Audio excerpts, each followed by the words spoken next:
activer le bon pivot énergétique.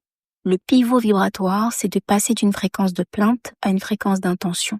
Quand tu réussis à changer ton état intérieur à un moment où tu te sens dans une fragilité, dans une vulnérabilité, et que tu réussis à te dire que ce moment, c'est justement juste un moment, que ce n'est pas toi, que ce moment ne te définit pas, que ce moment de faiblesse, ce moment de down ne te définit pas, que c'est juste une fréquence et que tu as toujours la possibilité de passer à une autre fréquence, que la fréquence ne change pas la situation à l'instant T, mais elle la change dans ton futur, dans ta future réalité.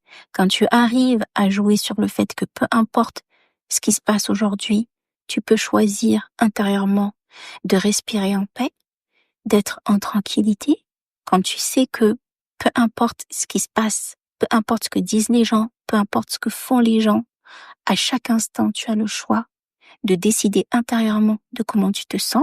Tu pratiques le pivot vibratoire. Et en neurosciences, le cerveau suit le biais de confirmation. Le biais de confirmation, c'est l'idée selon laquelle quand tu décides d'acheter une voiture rouge, quand tu décides d'acheter une nouvelle plante pour chez toi, tu vas repérer toutes les plantes, tu vas repérer toutes les voitures rouges parce que tu poses ton attention sur ce que tu souhaites, sur ce que tu veux. Et quand tu poses ton attention sur ce que tu veux, tu l'amplifies. Et quand tu l'amplifies intérieurement, il s'amplifie dans ta réalité. En énergétique, on dit que l'énergie suit l'attention. C'est-à-dire qu'à partir du moment où tu portes ton focus sur quelque chose, et ça commence à l'intérieur de toi, ton énergie va se diriger vers ça. Dans la spiritualité soufie, on dit « regarde le beau jusqu'à ce que ton cœur devienne beau ». C'est-à-dire que tu n'as pas besoin de le voir tout de suite. Tu as besoin de le ressentir.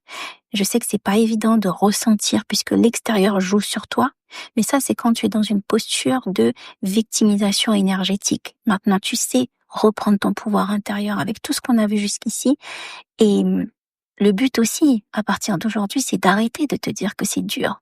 C'est d'arrêter de te dire que c'est impossible. C'est d'arrêter de te dire que c'est difficile. Parce que plus tu répètes que c'est difficile, plus tu portes ton attention sur la difficulté. Joue sur le principe de dualité. Quand à un moment donné tu penses que c'est difficile, souviens-toi que son opposé existe. Quand à un moment donné tu penses que c'est dur, que ça fait mal, souviens-toi que son opposé existe. Et ça ne veut pas dire que tu ne vas pas avoir mal, ça ne veut pas dire que ça ne va pas être compliqué sur le coup, c'est simplement que dans ta manière de gérer la situation, tu grandiras beaucoup plus vite et tu en sortiras moins blessé et beaucoup plus fort, beaucoup plus forte que si tu restes attaché au fait que c'est difficile. Tu n'as pas besoin d'être conforme au fait que les épreuves sont difficiles. Tu peux passer au cran vibratoire au-dessus, de te dire que c'est une épreuve en effet, mais que l'épreuve te fait grandir. L'épreuve te fait passer à un autre niveau. L'épreuve est là aussi pour te révéler. L'épreuve est là aussi pour te donner une direction. Aujourd'hui, tu as le choix de décider que ce qui t'arrive dans ta vie te freine ou t'élève, de considérer les situations de ta vie comme étant des événements et des informations, non pas comme étant des choses qui te tombent dessus. Ce sont des informations. Ce qui t'arrive aujourd'hui, ce qui se passe en ce moment, c'est une information et c'est toi qui décides de la manière dont tu vas la traiter.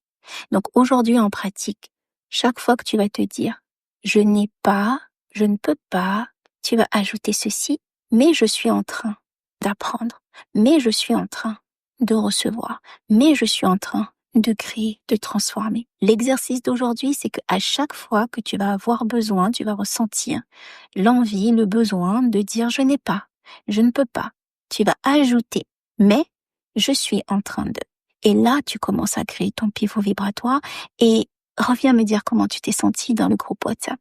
On se retrouve sur le prochain audio.